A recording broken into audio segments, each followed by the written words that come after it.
सुप्रभातं सर्वेभ्यः नमो नमः। मम नाम हिमजा। अहम् एकं गीतं गायामि।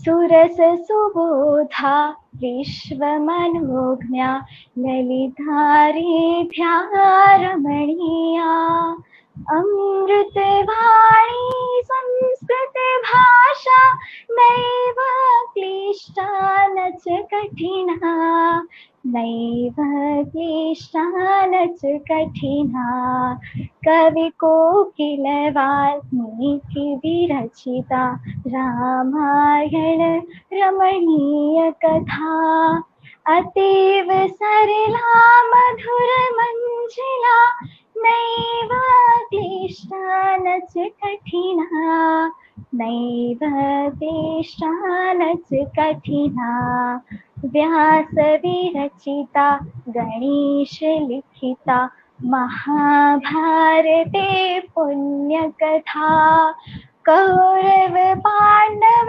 संगड मथिता नैव क्लिष्टा न च कठिना नैव क्लिष्टा न च कठिना कुरुक्षेत्र समरांगण गीता विश्ववंदिता भगवत गीता अमृत मधुरा कर्म दीपिका नैव क्लिष्टा न च कठिना नैव क्लिष्टा न च कठिना कविकुल गुरु नवरसोन्मेषजा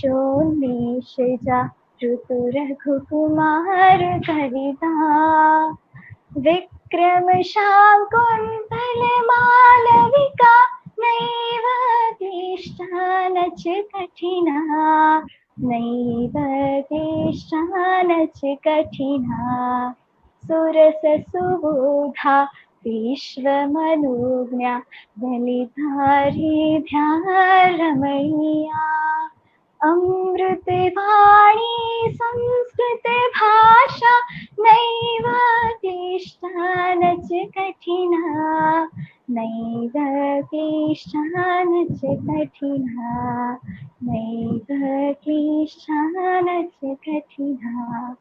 अस्तु।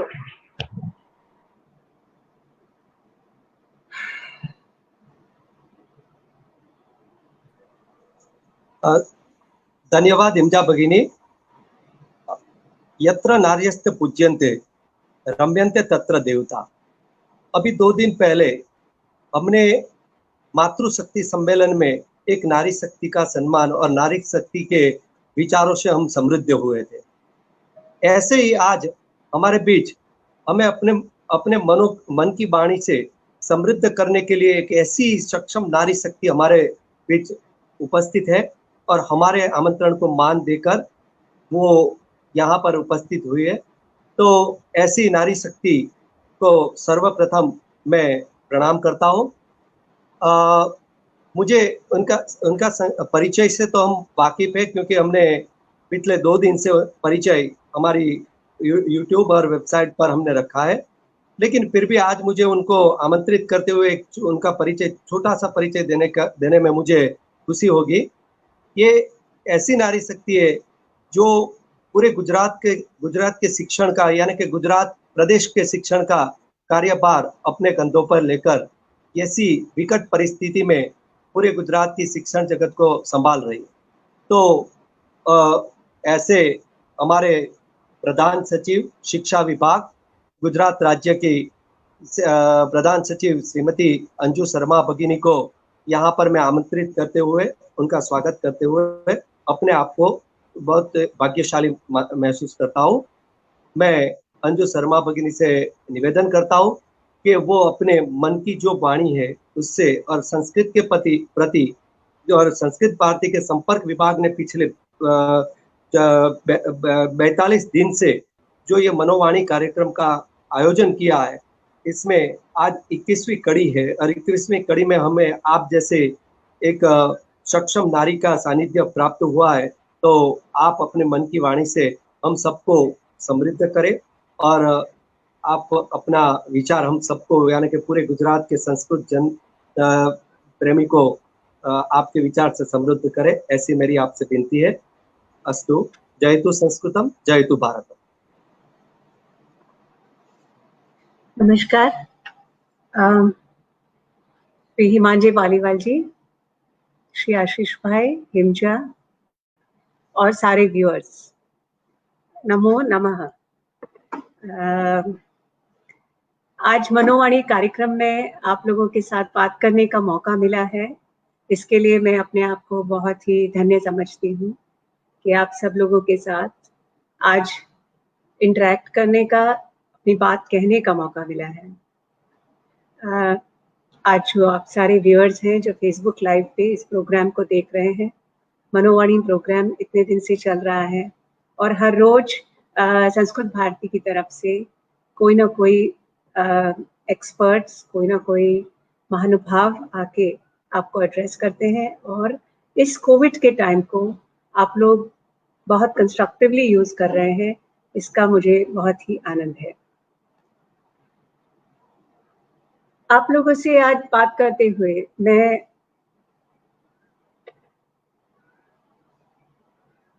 जीवन के 5 सिद्धांतों के बारे में बात करना चाहूंगी। आप लोगों ने में से कुछ लोगों ने जिन्होंने अष्टवक्र गीता पढ़ी है, और अष्टवक्र नाम के इंसान के द्वारा जब राजा जनक को ये प्रवचन दिया गया, उपदेश दिया गया, वही अष्टवक्र गीता है। उसमें से एक मैं आपको बात बताना चाहूंगी, उसमें से मैंने कुछ निकाला है। संस्कृत का ज्ञान मुझे नहीं है और इसलिए मैं संस्कृत के श्लोक भी पढ़ नहीं सकती हूँ, बोल नहीं सकती हूँ, बहुत थोड़ा थोड़ा समझती हूँ और मेरा उच्चारण भी अच्छा नहीं है, इसलिए मैं वो नहीं करूंगी। पर जो 5 सिद्धांत बताए गए हैं, 5 प्रिंसिपल्स जो जीवन में जीने के लिए हमको जरूरी होते हैं, वो 5 सिद्धांत ऐसे बताए गए हैं कि पहला सिद्धांत है फॉरगिवनेस, क्षमा। क्षमा जो है, फॉरगिवनेस, ये एक जीवन का बहुत महत्वपूर्ण सिद्धांत है। कुछ इस तरीके से मैंने जिंदगी का फर्ज अदा कर लिया, किसी से माफी मांग ली और किसी को माफ कर दिया। तो दोनों ही चीजें जरूरी हैं। यदि हमसे कुछ गलत होता है तो हम उनसे माफी मांगे, और यदि उनसे कुछ गलत हुआ है तो हम क्षमा करें। ये दोनों चीजें, क्षमा जो है वो बहुत जरूरी है। आज किसी ने हमको कुछ कहा, किसी की बात का हमें बुरा लगा और हम उसका बोझ ढोके अपनी जिंदगी पर, अपने कंधों पर कितने दिन चल सकते हैं।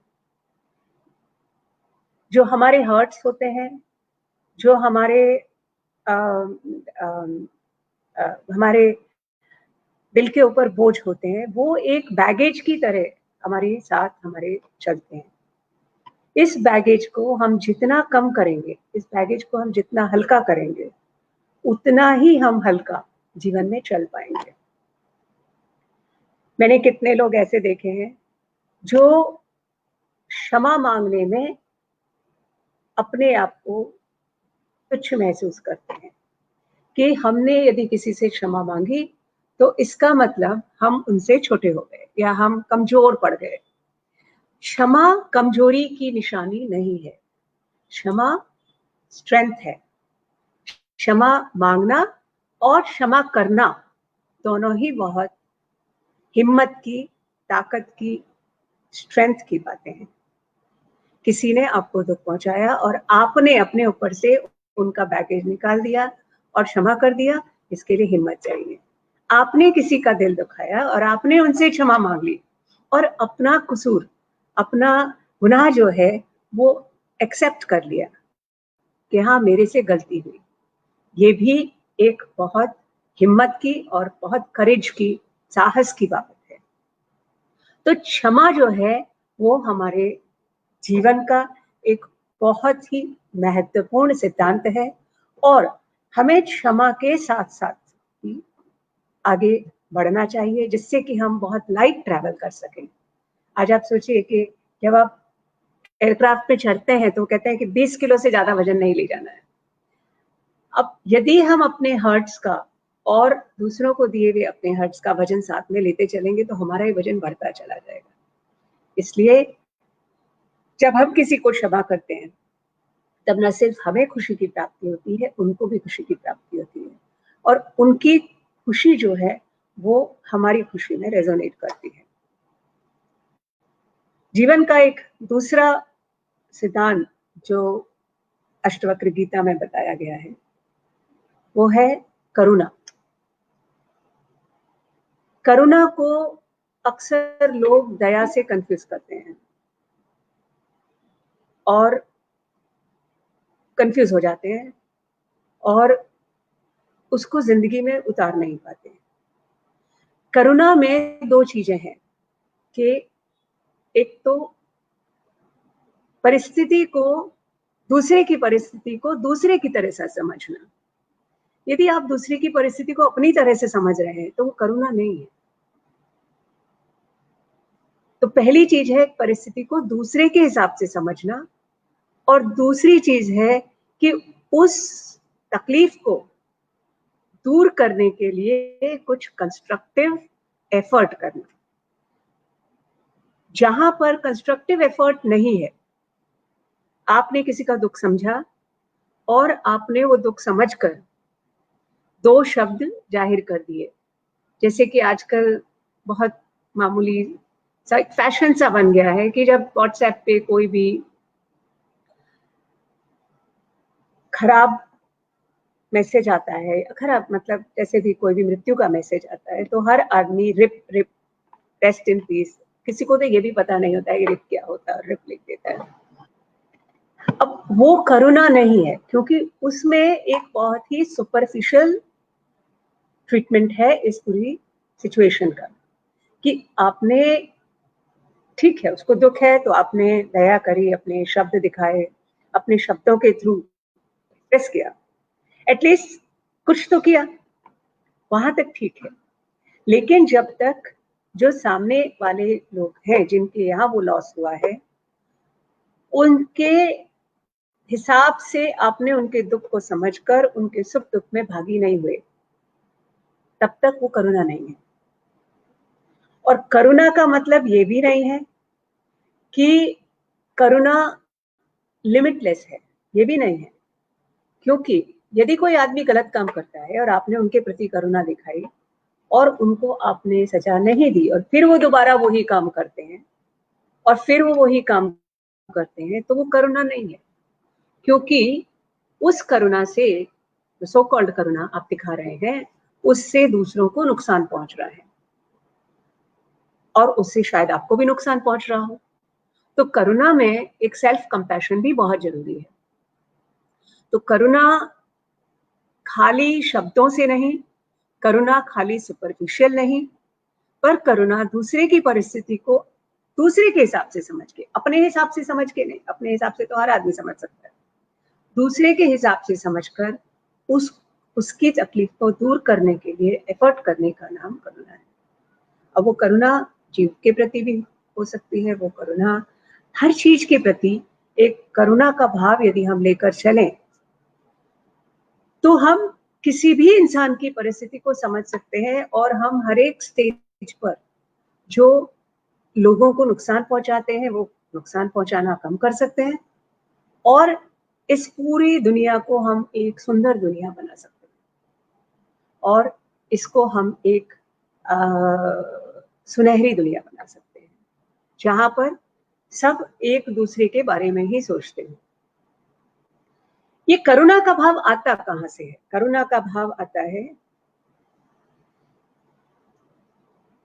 उस भाव से आता है कि जो मैं हूं वो ही दूसरे हैं, मुझ में और दूसरे में कोई फर्क नहीं है।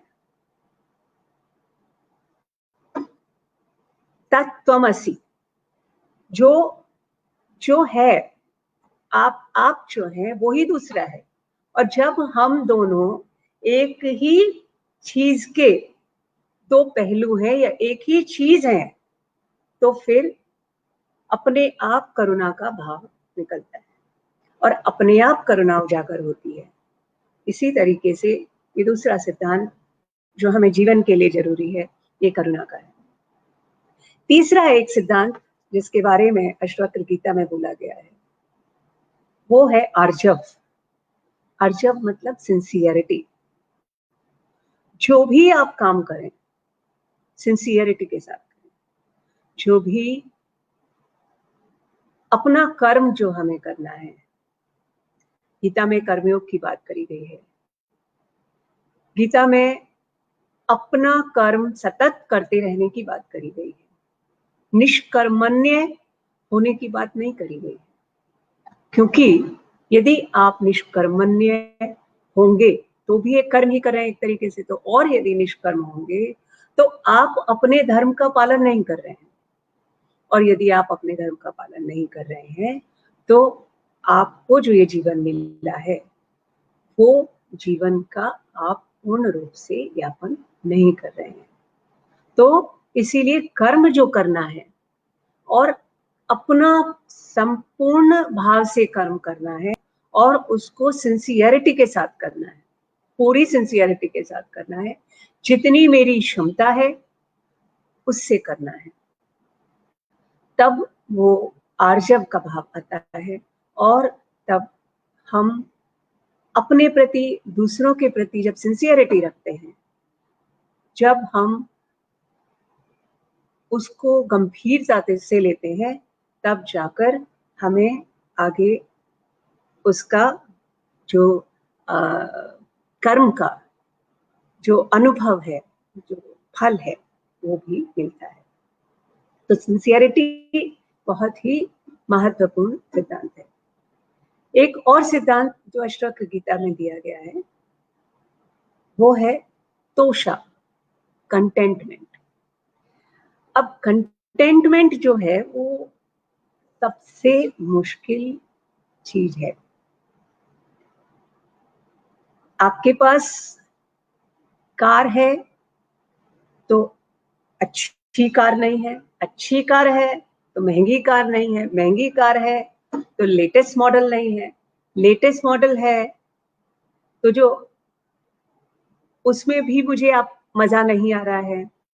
तो जो ये कंटेंटमेंट है, तोषा का भाव है, ये भाव जीवन में बहुत ही मुश्किल है। और मेरे अनुभव से कहा जाए तो ये कंटेंटमेंट का, ये तोषा का भाव जो है वो इन पांचों सिद्धांतों में से सबसे मुश्किल सिद्धांत है। हम बहुत कुछ प्राप्त कर लेते हैं जीवन में, बहुत कुछ प्राप्त करते हैं, और वो प्राप्त होने के बाद हम ये कामना करते हैं कि वो चीज हमसे छूटनी नहीं चाहिए, वो चीज हमारे साथ ही रहनी चाहिए। पर कौन सी चीज आज तक हमारे साथ रही है? हमारे माता पिता जो हमें जन्म देते हैं वो समय रहते हमारे साथ 30-40 साल, 50 साल समय गुजार के वो हमको छोड़ते हैं। जो मटेरियल या नॉन मटेरियल या जो भी रिलेशनशिप्स हम लोग हमारे रहते हम विकसित करते हैं, वो सब भी धीरे धीरे चेंज होती है। आप किसी को लाइक करते हैं, आज लाइक करते हैं, हो सकता है किसी को आप थोड़े समय बाद डिसलाइक, उसी मनुष्य को आप थोड़े समय बाद डिसलाइक भी कर सकते हैं। और जिसको आज आप डिसलाइक करते हैं उसको थोड़े समय बाद लाइक भी कर सकते हैं। तो ये जो चीजें हैं ये बहुत ही इम्परमानेंट, जो जीवन में हर चीज पल पल बदलती है, और कुछ भी चीज इम्परमानेंट नहीं है, लेकिन हम हर चीज को परमानेंट समझकर ऐसा समझते हैं कि हर चीज जो है जहां है, यदि अच्छी है तो रहनी चाहिए, और यदि अच्छी नहीं है तो निकल जानी चाहिए।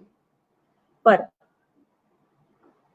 ऐसा नहीं होता है और हम खालीपन महसूस करते हैं, रिक्तता महसूस करते हैं, जबकि हम खुद प्योर हैं, शुद्धोहम बुद्धोहम निरंजन। हम प्योर हैं, अनटच्ड हैं, निरंजन है। हमें ये चीज एक्चुअली असर ही नहीं करती है, लेकिन हम उस चीज को समझ नहीं पाते हैं और हम उस जाल में फंसे रहते हैं, जिस जाल में हम और की क्रेविंग करते रहते हैं, और जो चीज हमारे पास अच्छी नहीं है उससे हम एवर्जन करते रहते हैं और हम तोषा की तरफ नहीं बढ़ते।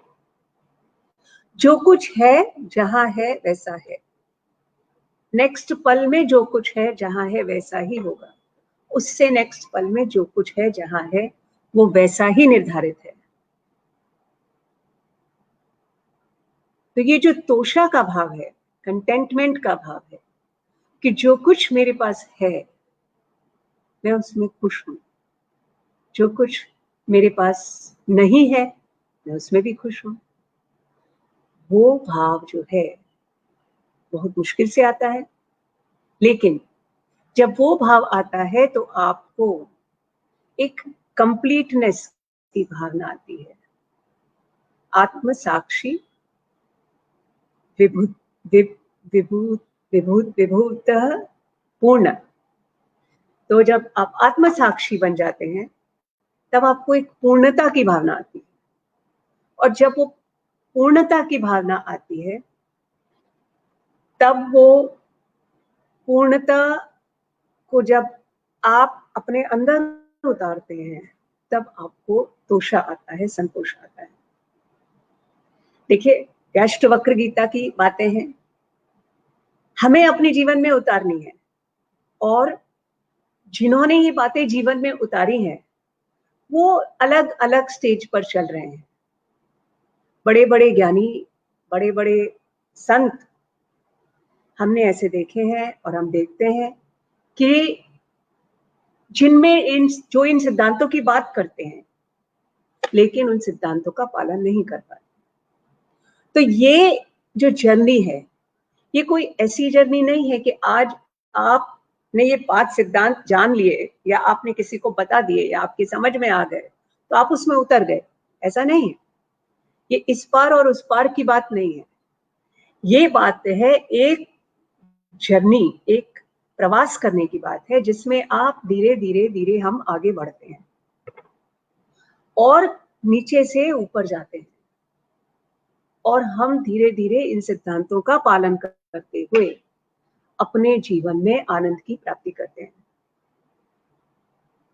कितने संत भी मैंने ऐसे देखे हैं जिनमें तोषा का भाव कहीं पर आपको मिसिंग लगता है, लेकिन जैसा मैंने बताया कि वो उस चीज से पार हो गए ऐसा नहीं है, बट उनका जो लेवल ऑफ कंटेंटमेंट है, उनका जो तोषा है वो मुझसे और लोगों से कहीं ज्यादा है, और इसीलिए आज वो वहां है और हम यहाँ हैं। तो जो तोषा का भाव है, कंटेंटमेंट का भाव है, फुलफिलमेंट का भाव है, कंप्लीटनेस का भाव है, वो बहुत जरूरी है। वो एक जो सिद्धांत मैंने, चौथा सिद्धांत आपको बताया, पांचवा सिद्धांत जो अष्टवक्र गीता ने बताया है, सत्य, ट्रूथ। सत्य क्या है? सच्चित आनंद सत्य एक ही है और ब्लिस है। तो जब उस सत्य की जानकारी हमको हो जाती है कि सत्य एक ही है, सत्य एब्सोल्यूट है, और जो मैं देख रहा हूं और मैं जहां से देख रहा हूं वो एब्सोल्यूट सत्य नहीं है, वो एक रिलेटिव ट्रुथ है, तब हमें सत्य समझ में आने लगता है। एक आदमी ने जमीन में सांप देखा और वो घबरा गया, काफी घबरा गया। सांप देखेगा कोई तो घबराएगा ही। तो वो शाम का टाइम था, खड़ा हो गया वहां पर। सांप भी मूव नहीं कर रहा था, वो भी मूव नहीं करा, और दोनों के दोनों, सांप और आदमी, दोनों के दोनों अपनी जगह पे वहीं पर रुके रहे। अब उनको बताया गया था कि जब सांप को देखो तब मूवमेंट नहीं करने का है, जब मूवमेंट करोगे तो सांप तुम्हारे पर अटैक करेगा। तो ना सांप ने मूवमेंट किया, ना इंसान ने मूवमेंट किया, और 3 घंटे ऐसे निकल गए। थोड़ी देर बाद एक आदमी वहां से गुजरा, उसके पास बड़ी वाली फ्लैश लाइट थी। तो भैया क्यों खड़े हुए? बोले वो देखो वो सांप है। ऐसा है, सांप है? उसने अपनी फ्लैश लाइट उस पर डाली। अब जब वो फ्लैश लाइट डाली तो उन्होंने देखा ये तो रस्सी है। अरे ये तो रस्सी है जिसे तुम सांप समझ रहे थे, और तुम 3 घंटे खड़े रहे। उस आदमी को लगा कि ये क्या, मैंने तो इस रस्सी को सांप समझ लिया और मैंने अपने 3 घंटे इसमें बर्बाद कर दिए। अपने जीवन के बहुमूल्य 3 घंटे मैंने इसमें बर्बाद कर दिए। कितनी बार हमको लगता है, और ये अनुभव रोज होता है, मुझे तो रोज होता है ये अनुभव, कि ये चीज ऐसे है और ये चीज खराब है, ये चीज ऐसे हो रही है, ये चीज ऐसे हो रही है, और बाद में 2 दिन बाद, 3 दिन बाद, 4 दिन बाद या 2 घंटे बाद आपको लगता है कि वो चीज वैसी है ही नहीं। तो हम अपने जीवन का समय लैक ऑफ ट्रूथ, किसी भी चीज को सत्य तरीके से ना समझ के हम उसमें नष्ट कर देते हैं। जब हम दुखी होते हैं तब हम काफी दुखी होते हैं, देखो ये हो गया, वो हो गया, वो हो गया। और जब समय बीत जाता है तब वो चीजें कितनी छोटी लगती हैं, कितनी मामूली लगती हैं। किसी से हम छोटी सी बात पे झगड़ा कर रहे होते हैं, तुम ऐसे हो, तुम वैसे हो, तुम ये हो, तुम वो हो, और झगड़ा करते रहते हैं। उसको भी दुख पहुंचाते हैं, खुद को भी दुख पहुंचाते हैं, और बाद में थोड़ी देर के बाद, या आपकी यदि लंबा झगड़ा हुआ है तो 2 साल बाद, 3 साल बाद आपको रियलाइज होता है कि आपने कितनी छोटी सी बात पे ये झगड़ा किया, और कितनी छोटी बात थी जिसकी इस लंबे जीवन में कोई अहम, कोई महत्व, और इस पूरे यूनिवर्स के, उस पूरे ब्रह्मांड के जो उसमें वो चीज की कोई एग्जिस्टेंस, कोई वैल्यू ही नहीं है, और आपने इतना समय उसमें बिगाड़ दिया, उसकी नेगेटिविटी, उसकी टॉक्सिसिटी, और जो उस चीज की जो सुंदरता है उसको आपने मिस कर दिया। किस वजह से? कि आप सत्य को नहीं समझ पाए, चीज जैसी है वैसी उसको नहीं देख पाए। और क्यों नहीं देख पाए? क्योंकि आपके दिमाग में बहुत सारी ऐसी चीजें भरी हुई थी। जो हम नॉलेज है, नॉलेज में एक्सटर्नल स्टिमुलस और उसके ऊपर हम अपना बिलीफ सिस्टम दोनों सुपर इम्पोज करते हैं, तब नॉलेज क्रिएट होती है। तो जब हम इस टाइप की नॉलेज क्रिएट करते हैं तो हमारी वो सब्जेक्टिव नॉलेज होती है, और हम ये रियलाइज करते हैं कि सत्य तो कुछ और ही था। तो जब हम सत्य को जैसा है वैसा देखना सीख सकें, जान सकें, सीख सकें, प्रयास कर सकें, सबसे बड़ी चीज है प्रयास। एक दिन में आप ना कोई एग्जाम पास कर सकते हैं, ना कोई डिग्री ले सकते हैं, ना कुछ ले सकते हैं। कोई डिग्री 3 साल की होती है, कोई 5 साल की होती है, कोई 7 साल की होती है। लेकिन ये जो डिग्री है, ये जो करिकुलम है, ये करिकुलम लाइफ लॉन्ग है। ये करिकुलम लाइफ लॉन्ग ही नहीं है, पर जन्म जन्म का है। जैसा बोलते हैं कि आप हर जन्म में आपको लेसन्स लेने हैं, तो ये तो कितने ही जन्मों का करिकुलम है। और आप एक साल में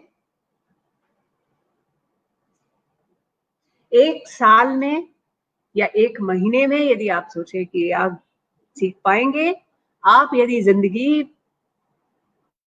पूर्ण होने तक भी यदि इसका अंश मात्र भी अपनी जिंदगी में हम उतार पाए, तो ये हमारे लिए बहुत ही धन्यवाद की बाबत है, बहुत ही गर्व की बाबत है कि मेरी जीवन में मैंने ये लेसन ले लिया, मैंने ये लेसन को पूरा कर लिया, जिसके लिए शायद मेरा ये जीवन मुझे मिला था। ये लेसन, इतना लेसन मैंने ले लिया। तो ये जो है प्रयास इसमें बहुत जरूरी है। कोशिश करना और कोशिश करते करते करते करते करते आगे बढ़ना। तो इस प्रयास के माध्यम से हम जीवन में आगे बढ़ते रहते हैं।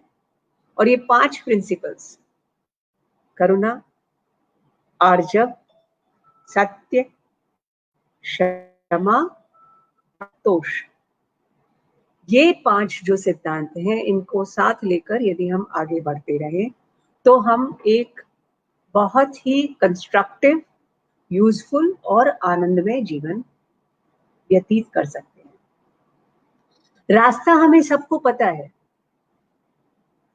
कुछ को कम पता है, कुछ को ज्यादा पता है। बचपन से हमारे भारतीय संस्कृति में तो हमारे माता पिता, दादा दादी ये सब चीजें हमको बताते हैं और हमें उनके भी व्यवहार से ये सब कुछ सीखने को मिलता है और हम वहीं से अपने जीवन में इनको उतारना शुरू करते हैं, इन चीजों को उतारना शुरू करते हैं। लेकिन मनुष्य है, as imperfect as human, so in imperfection there cannot be anything more imperfect than human।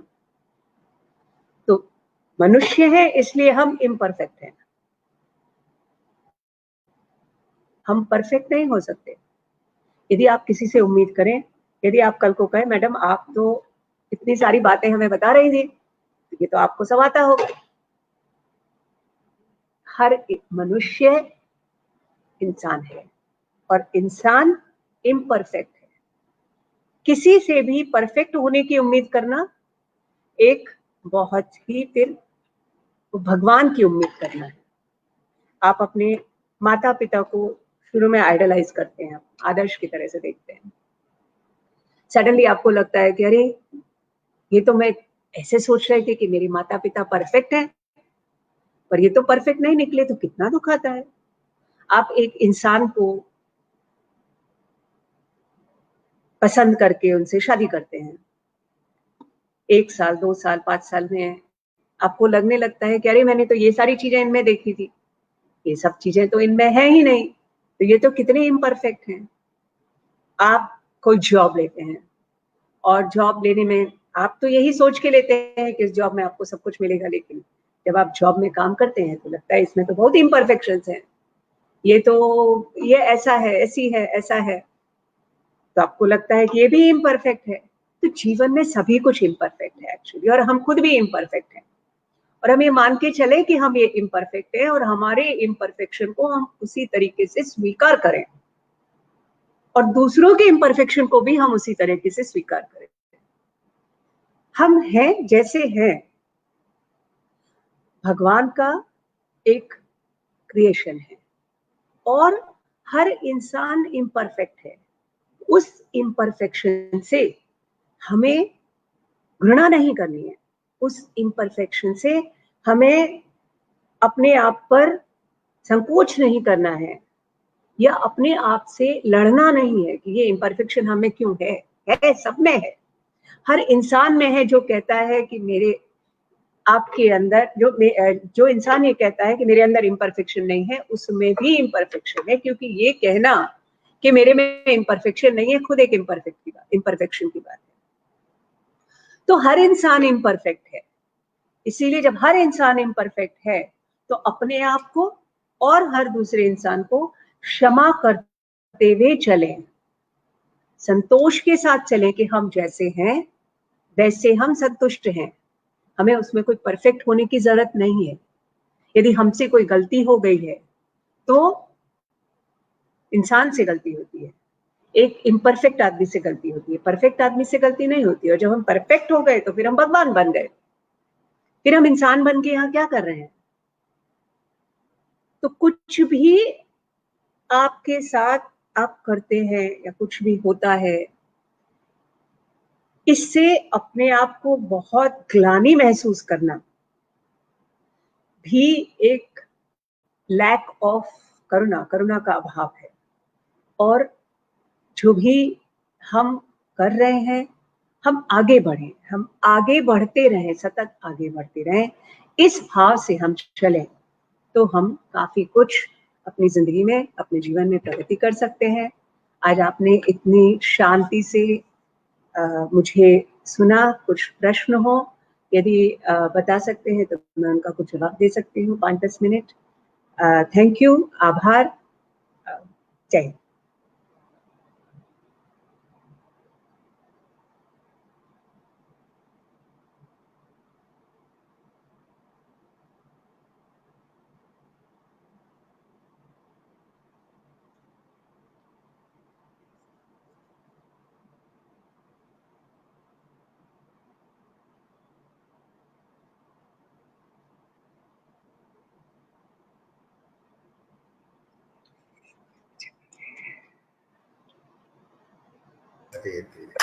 Ji madam,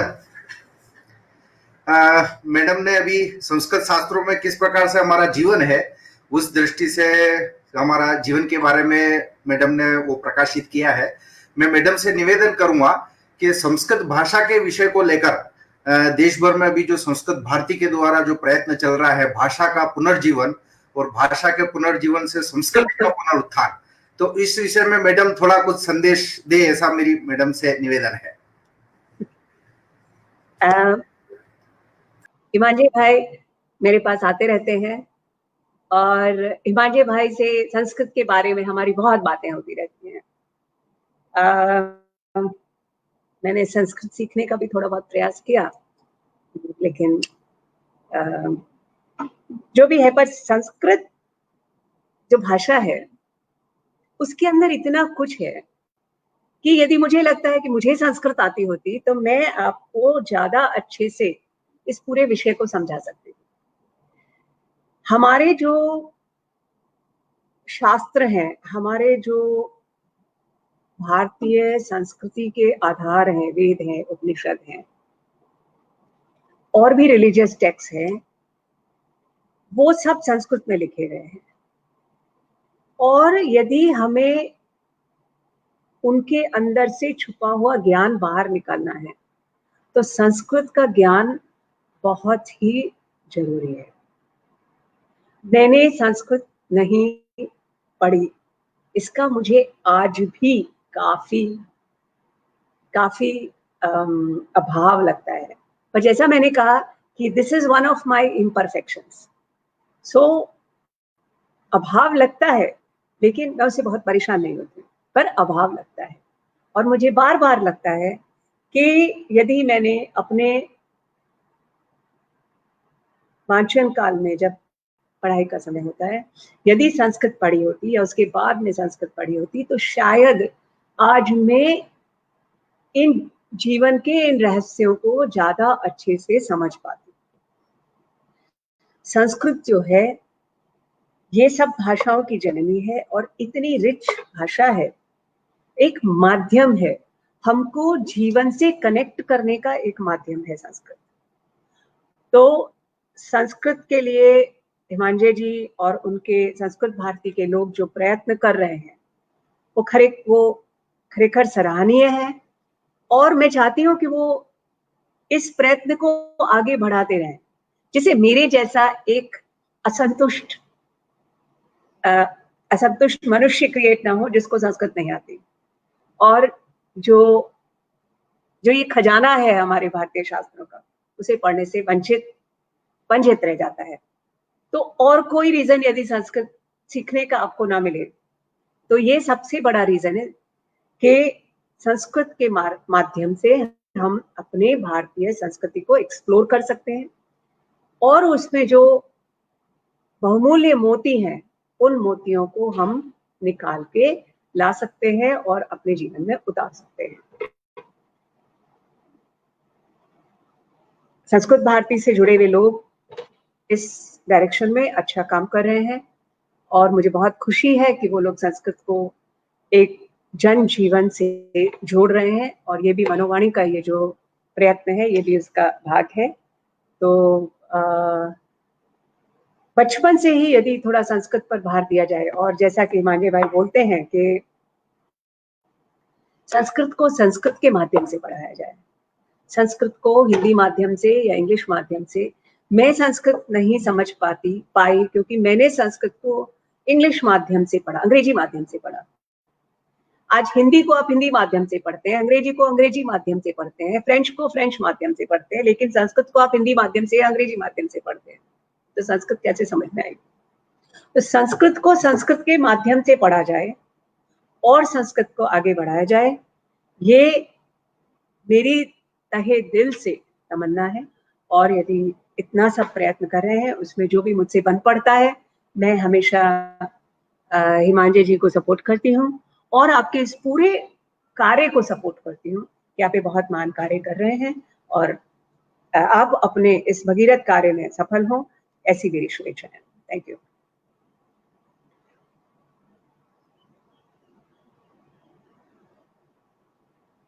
में भी बना है संस्कृत विकास के लिए। गुजरात में भी मैडम के प्रयत्न से सभी विश्वविद्यालयों में विजन एंड रोड मैप के विषय में क्रियान्वयन चल रहा है। आगे भी इस विषय में गति आएगी, ऐसा मैं संस्कृत भारती की ओर से अपेक्षा रखता हूं। अभी हमारे जो मनोवाणी कार्यक्रम के संयोजक है डॉक्टर आशीष दवे महोदय से मैं निवेदन करूंगा वो कार्यक्रम को आगे लेकर जाए। जी मैडम, धन्यवाद।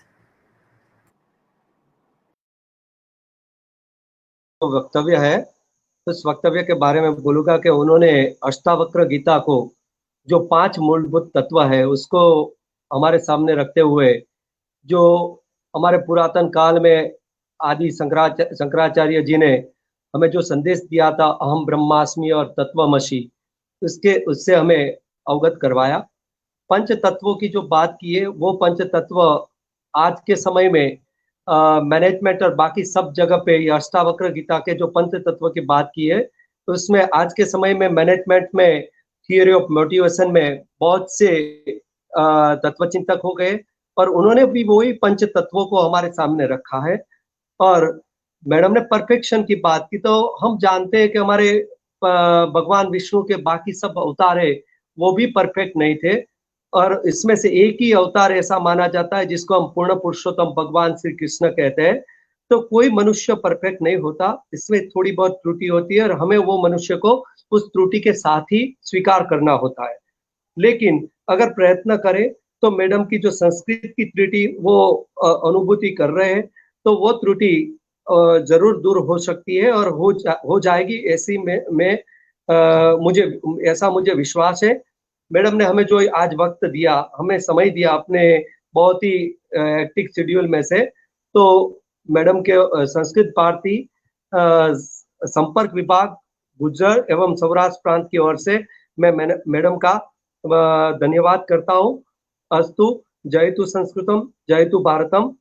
अब हम हमारे आगे का कार्यक्रम जो है इस पर हम थोड़ा प्रकाश रखेंगे, मैं उसको प्रकाशित करूंगा कि मनोवाणी कार्यक्रम कैसे ये फलितार्थ हुआ।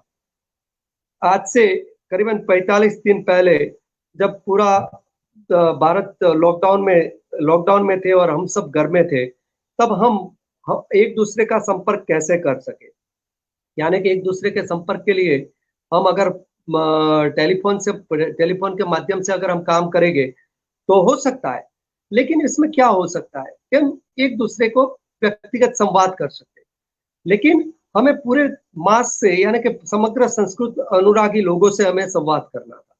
तो इसके लिए हमारे जो पश्चिम विभाग के संयोजक हिमांजय जी पालीवाल जी है, उससे मैंने और हमने संवाद किया। डॉक्टर गोपाल भट्ट महोदय, हिमांजय पालीवाल महोदय और हम तीनों के बीच में एक ऐसी बात हुई कि हम क्या कर सकते हैं कि जिससे हम कुछ संवाद का माध्यम बना सके। तो ऐसा एक माध्यम तैयार करने के लिए हमने एक नाम चुना और उसको नाम दिया उस संवाद को मनोवाणी।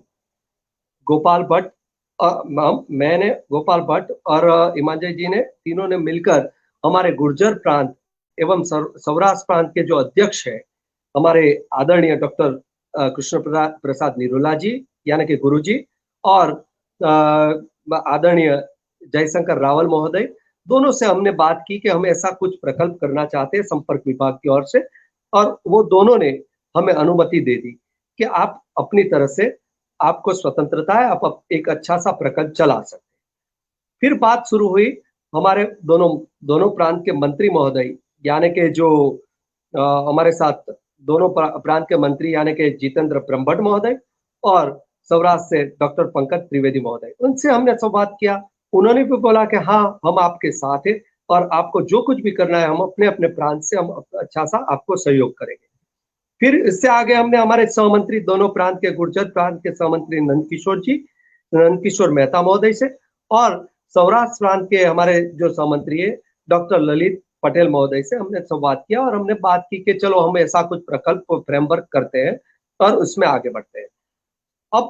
अब इसकी जिम्मेदारी शुरू होती है। बात पेपर पे हो गई और सबने अनुमति दे दी और उस अनुमति को हमें इम्प्लीमेंट करना था। तो ऐसे वक्त पे हमें एक ऐसे इंसान की जरूरत थी, एक ऐसे व्यक्ति की आवश्यकता थी कि जो व्यक्ति पूरी जो व्यवस्था हो रही है उस व्यवस्था पर अपनी नजर रखे। उम्र में मुझसे छोटे हैं लेकिन अपने कर्तव्य से और अपने ज्ञान से बहुत ही बड़े ऐसे हमारे साथ एक महोदय जुड़े हैं और उस महोदय को मैं आपके सामने रखने की कोशिश करूंगा। तो ऐसे है हमारे जो जिसने ये पूरे काम को मठा रहा है, ऐसे हमारे एक IIT Indian institute of teachers education university में जो काम कर रहे हैं, ऐसे महोदय को मैं आपके सामने रखने की मुझे रखते हुए आनंद आएगा। गोपाल महोदय।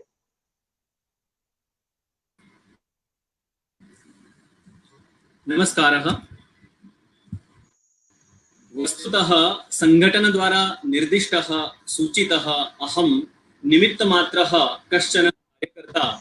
संघटनेन यत् कार्यं प्रदत्तं तत् कार्यम् अर्थात् मनोवाणी कार्यक्रमस्य यत् किमपि भाषादृष्ट्या परिशीलनं वा परिष्कारः तत् कार्यम् अहं कार्यकर्तृत्वेन कृतवान् अस्मि। तत्र मया किमपि विशिष्टं कार्यं कृतं नास्ति। अवसरोऽयं प्राप्तः तदर्थं धन्योऽस्मि। जयतु संस्कृतम्। डॉक्टर गोपाल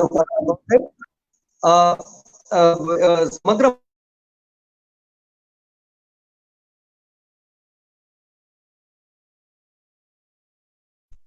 फिर हमारे पास एक जो कल या परसों हमारे बीच कौन महानुभाव आने वाले हैं, संस्कृत महानुभाव आने वाले हैं, इसकी जो प्रचार के लिए हम जो बनाते हैं डिजाइन और ये सब बनाते हैं, ये कार्य नहीं होता तो हम आपको ये कार्यक्रम प्रसारित होने से पहले अवगत नहीं करवा सकते।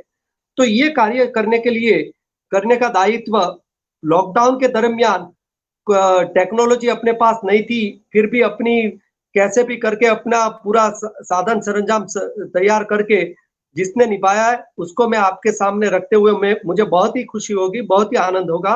ऐसे महोदय है हमारे प्रकाश सियोरा महोदय। प्रकाश जी। नमो नमः। मम नाम प्रकाश, कर्णावत्यां निवास संस्कृत भारती कार्यकर्ता। वस्तुतः एतत् 4 कलर डिजाइनिंग हिमाञ्जेवै प्रेरणा दत्तम्। एकदिनं तस्य दूरवाणी आगतम्, एवं कार्यमस्ति महोदय सुखेन प्रेषयतु। ईश्वर कृपया एतत् सर्वं सम्यक्तया अभवत्। अतः पुनः अहमपि संस्कृत भारती कार्यकर्ता किञ्चित् कार्यं कर्तुम् अवसरः प्राप्तम्। अतः नमो नमः महोदय।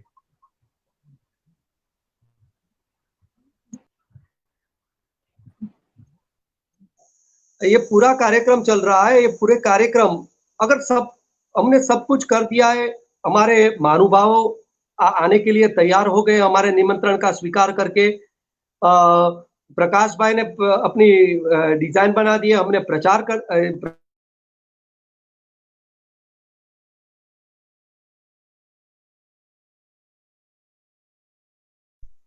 हमारे बीच एक महानुभाव नहीं होते तो आज हम एक दूसरे से संवाद नहीं कर पाते। ऐसे महानुभाव को मैं आपके सामने बहुत ही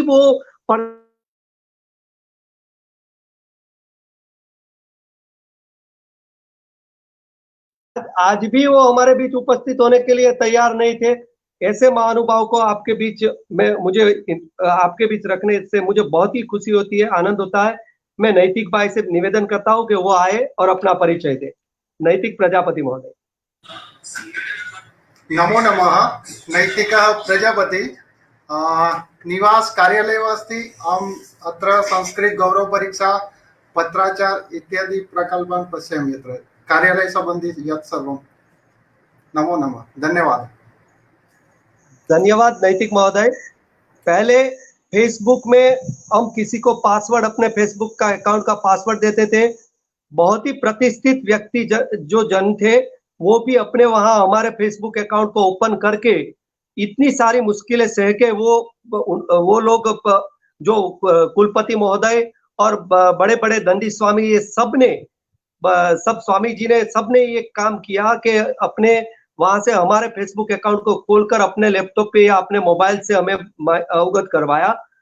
फिर नैतिक प्रजापति महोदय ने बहुत ही अच्छी टेक्नोलॉजी का संशोधन, बहुत ही अच्छा संशोधन करके अब हम ऐसे जुड़ सकते हैं, यानी कि ऐसे एक लाइव स्ट्रीमिंग कर सकते हैं।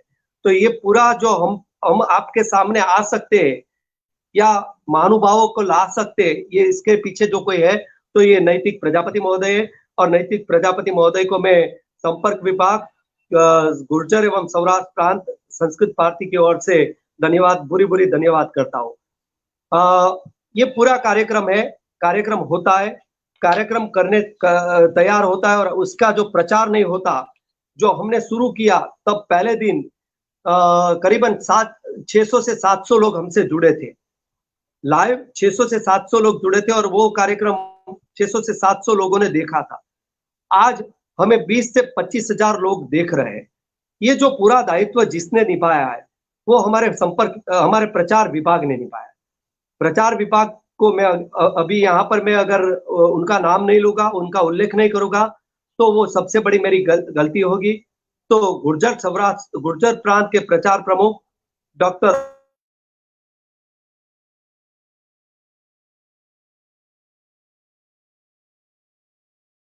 समग्र हमारे जो प्रांत हमारा विभाग है, विभाग में दायित्व जिसका प्रचार का है, ऐसे डॉक्टर श्रुति त्रिवेदी भगिनी, ये तीनों का मैं बुरी धन्यवाद अदा करता हूँ, यानी कि धन्यवाद करता हूँ। सारे स्वयंसेवक, पूरे संस्कृत भारती के सारे कार्यकर्ता ने, जब भी ये कार्यक्रम प्रसारित होता है, मनोवाणी फेसबुक पर लाइव होता है, उसी वक्त अपनी वॉच पार्टी का आयोजन करके सबको, अपने मित्रों को, अपने संपर्कों को आमंत्रित करके हमसे जोड़ते हैं।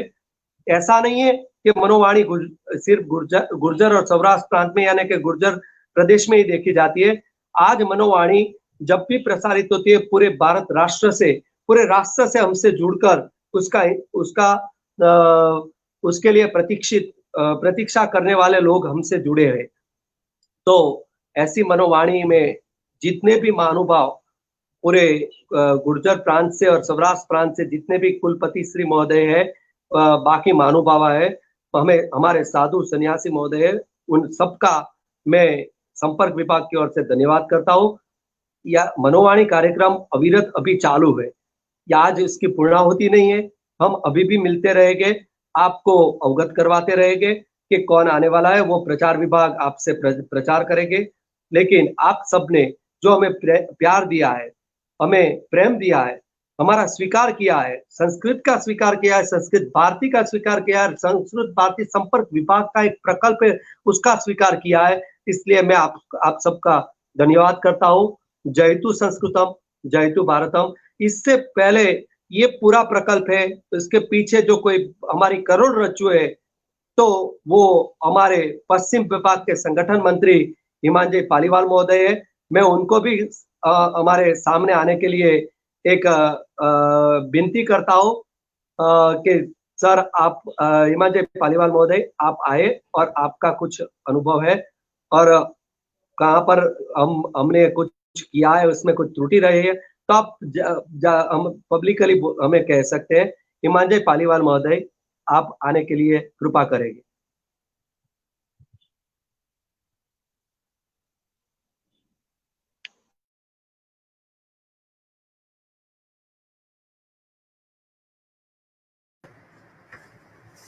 जी नमस्कार।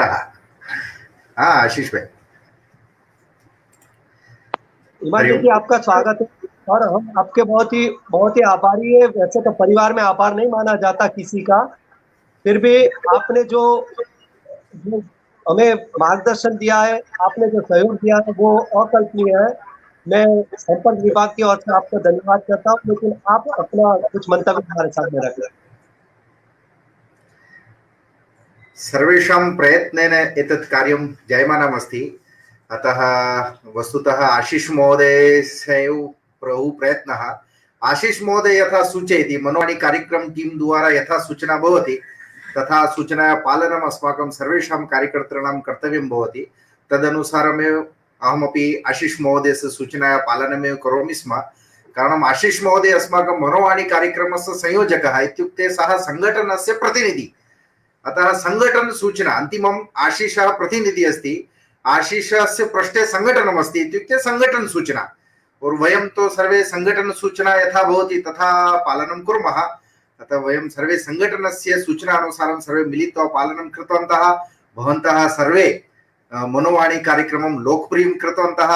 अतः सर्वेभ्यः धन्यवादाः। नमस्कारः।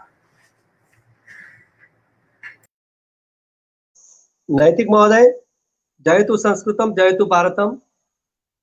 अस्तु।